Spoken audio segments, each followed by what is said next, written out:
नमस्कार दोस्तों, कुछ दिनों से सोनू निगम जी जो हैं वो कैंपेन चला रहे हैं टी सीरीज और भूषण कुमार जी के प्रति।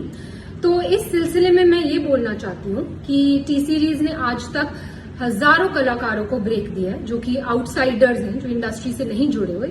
उसमें म्यूजिक डायरेक्टर्स हैं, सिंगर्स हैं, लिरिसिस्ट हैं, एक्टर्स हैं, डायरेक्टर्स हैं। मैंने खुद अपनी डायरेक्टेड फिल्म यारियां में 10 न्यू कमर्स को चांस दिया।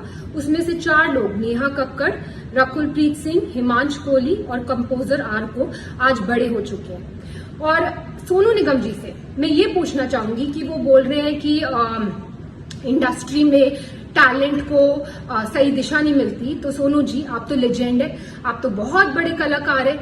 आपने आज तक कितने लोगों को चांस दिया है? आप तो बहुत बड़े लेजेंड है, आप तो कहीं से भी लोग, आपके पास तो कितने लोग आते होंगे कि सोनू जी हमारी मदद कर दीजिए, मेरे बेटे की मदद कर दीजिए, मेरी बच्ची की मदद कर दीजिए, हमें मिलवा दीजिए टी सीरीज में, हमें चांस दिलवा दीजिए। आप तो आज तक टी सीरीज में नहीं आए कि इसको चांस दे दो, इसको मैं, ये बहुत बड़ा टैलेंट है, इसको आप चांस दीजिए। आपने तो कभी किसी को चांस दिलवाने की बात नहीं की। आपने ना ही कोई टैलेंट आज तक इंडस्ट्री में इंट्रोड्यूस किया। तो एक बात मैं आपको बता दूं सोनू निगम जी कि सोशल मीडिया पे कैमरे के पीछे छुप के बोलना बहुत आसान है, पर आपने खुद ग्राउंड लेवल पे कितने टैलेंट को आगे बढ़ाया? किसी को भी नहीं। अपने सिवा, अपने आप को छोड़ के आपने किसी भी टैलेंट को इंडस्ट्री में चांस नहीं दिया। और आज आप हम पर ब्लेम कर रहे हैं कि हम लोगों को चांस नहीं देते, जबकि 97% लोग जो कि टी सीरीज में काम कर रहे हैं आज की डेट में, आप देख लीजिए, वो आउटसाइडर्स है, वो इंडस्ट्री किड्स नहीं है, उनका इंडस्ट्री से कोई भी लेना देना नहीं है। फिर भी हम उनको नए टैलेंट को ढूंढ रहे हैं और उनको चांस दे रहे हैं। दूसरी बात जो आपने बोली अपने वीडियो में, वो आपने ये बोली कि भूषण जी आपके पास आए और उन्होंने आपसे कहा कि भाई प्लीज मुझे बाला साहब ठाकरे से मिलवा दीजिए, प्लीज मुझे स्मिता ठाकरे से मिलवा दीजिए, प्लीज मुझे सहारा श्री से मिलवा दीजिए। मैं आप सबको ये बताना चाहती हूँ कि सोनू निगम जी खुद 5 रुपए में दिल्ली की रामलीला में गाना गाते थे। वहां से इनको स्पॉट किया गुलशन कुमार जी ने। उन्होंने इनका टैलेंट पहचाना, इनको टिकट्स दी फ्लाइट की, इनको बॉम्बे बुलाया और इनसे कहा गया कि बेटा मैं तुझे बहुत बड़ा कलाकार बनाऊंगा। आप बताइए सोनू निगम जी, आपसे ये बात कही गई कि नहीं कही गई कि आपको बहुत बड़ा कलाकार बनाएंगे? कही गई। और गुलशन जी ने आपकी इतनी एल्बम्स की, इतनी फिल्म्स की, आपको इतना इतना इतना ऊंचे मुकाम पे पहुंचाया। पर आपने क्या किया ये मैं अभी बताती हूँ। उससे पहले मैं अपने कुक शेरू को बुलाना चाहूंगी। ये शेरू है और ये शेरू, मैं तुमसे पूछना चाहती हूँ कि तुम कहाँ से हो? हाँ जी, आज ही मैं मधुबनी बिहार से हूँ। और तुम कितने साल से टी सीरीज में हो? मैं 1988 से मैं टी सीरीज में हूँ जी।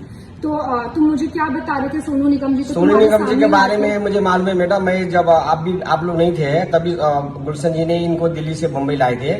मैं गुलशन जी के साथ ही उस टाइम में था, गुलशन जी भी नहीं थे उस टाइम में। मैं गुलशन जी के साथ, मैं वो लोग बम्बई में रहते थे। सोनू निगम जी आए थे, उनके पास वो ऐसे छोटी स्कूटी होती है ना, उस भी आते थे। हमने हमारे ऑफिस में वो रिसेप्शन बैठे रहते, कितना भी साहब आते थे तो उनसे मतलब मुलाकात करने, कभी कोहली जी से, कभी मुकेश वगैरह, उनसे बातें करते रहते थे। घंटों घंटों लाइन में बैठे, मतलब वो उनसे बातें करना।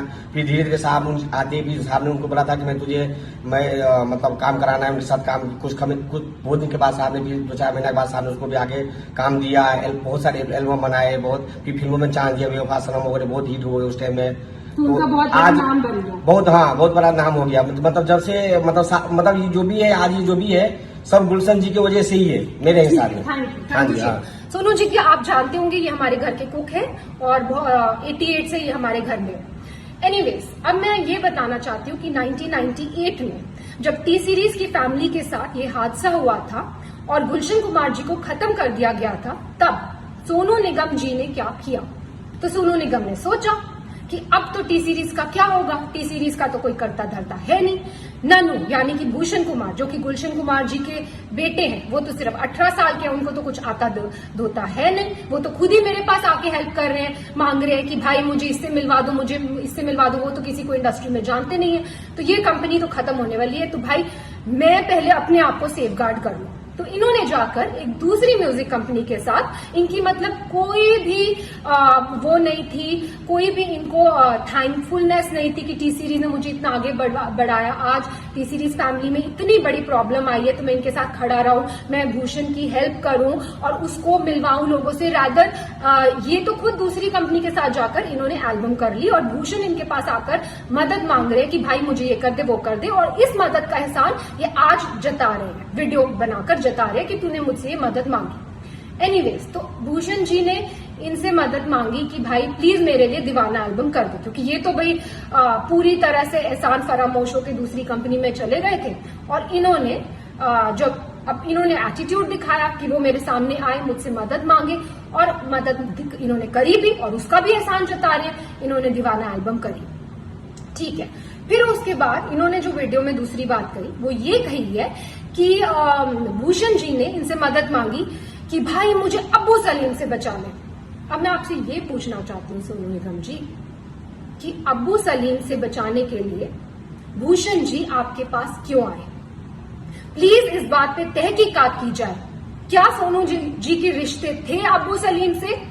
डेफिनेटली थे, तभी तो वो उनके पास मदद मांगने आए, और इन्होंने खुद अपने वीडियो में बोला है कि वो उनके पास मदद मांगने आए।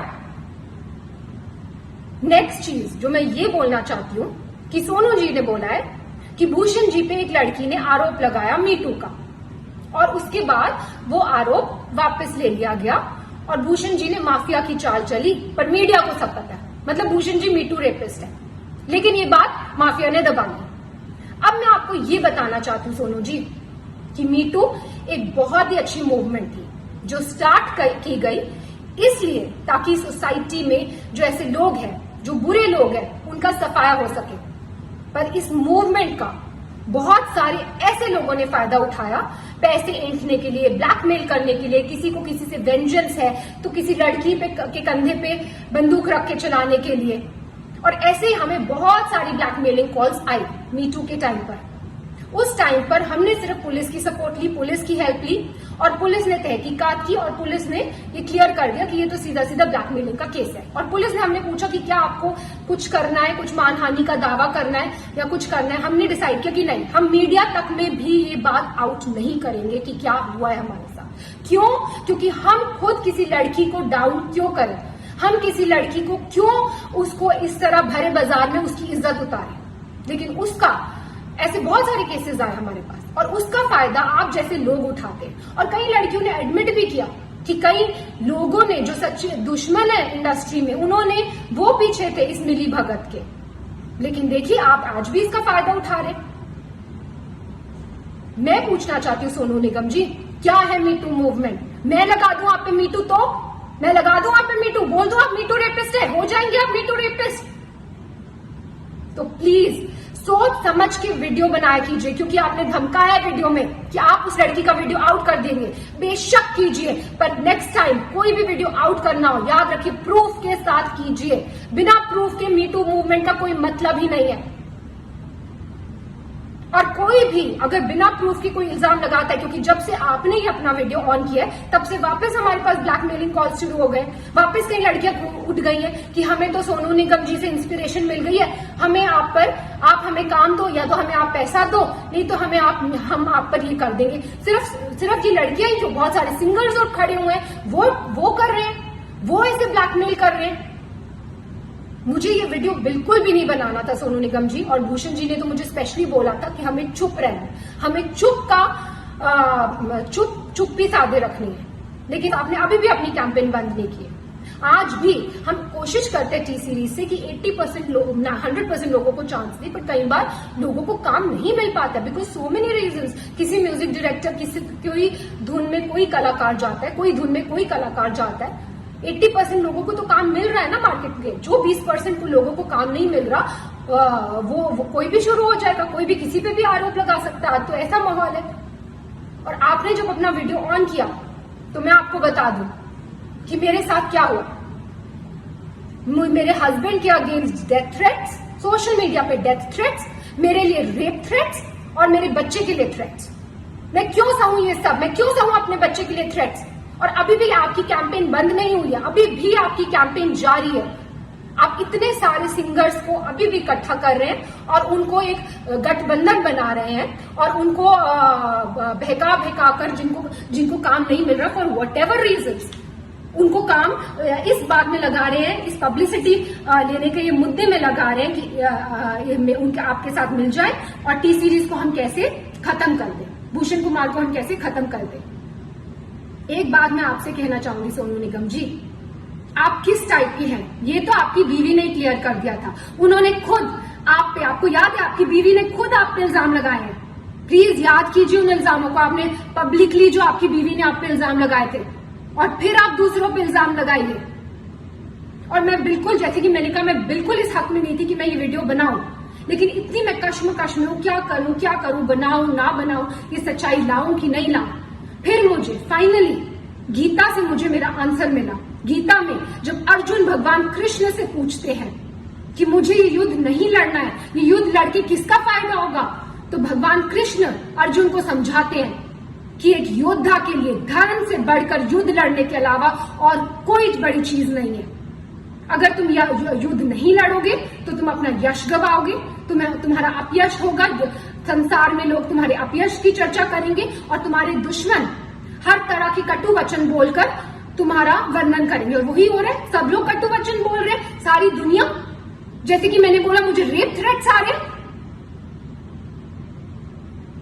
तो मैं ये कहना चाहूंगी कि जितने भी आप सिंगर्स को, म्यूजिक डायरेक्टर्स को, जिनके पास आज कोई काम नहीं है, उनको आप भड़का रहे हैं, उनको भड़काना बंद कीजिए, क्योंकि अदरवाइज रणभूमि ओपन है। किसी को भी पब्लिसिटी के लिए इस रणभूमि में आना है, युद्ध ऑन है।